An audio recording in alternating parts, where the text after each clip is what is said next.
On the evening of Tuesday, August 31st, Montgomery County Fire Rescue and Rockville City Police were dispatched to Richard Montgomery High School for a patient in cardiac arrest. Witnesses state the patient was playing basketball and collapsed to the floor. A bystander initiated CPR and 911 was called for assistance. Rockville City Police Officer Lindsay Fader was the first to arrive on the scene. Officer Fader confirmed that the patient had agonal respirations and was pulseless. She resumed CPR, stopping every 2 minutes for a pulse check, and continued until fire rescue arrived.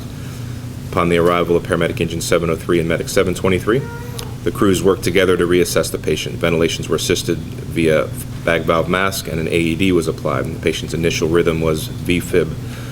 Master firefighter paramedic Crimer immediately defibrillated the patient and instructed his crew to continue CPR. The crew worked together to initiate vascular access via an IO in the left humerus and administered epinephrine. During the next pulse check, the patient was found to still be in ventricular fibrillation, so a second defibrillation was done and a second dose of epi was administered. It was noted at this time the patient was still having agonal respirations. The patient's airway was secured within a tracheal tube and end-tidal CO2 was monitored. At the third pulse check, the patient was in a sinus rhythm with frequent runs of VTAC, but still had no pulse. High-performance CPR was continued using the Lucas device, and they administered amiodarone. After approximately 15 minutes of CPR, the patient had return of spontaneous circulation with palpable pulses and a weak respiratory drive. The crews worked together to package the patient for transport and move to the EMS unit. During transport, the patient's vitals continued to improve. A 12-lead EKG was obtained and showed STEMI.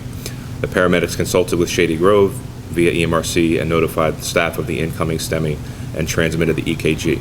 Upon arrival at the hospital, the patient was stabilized in the emergency department and sent to the cath lab.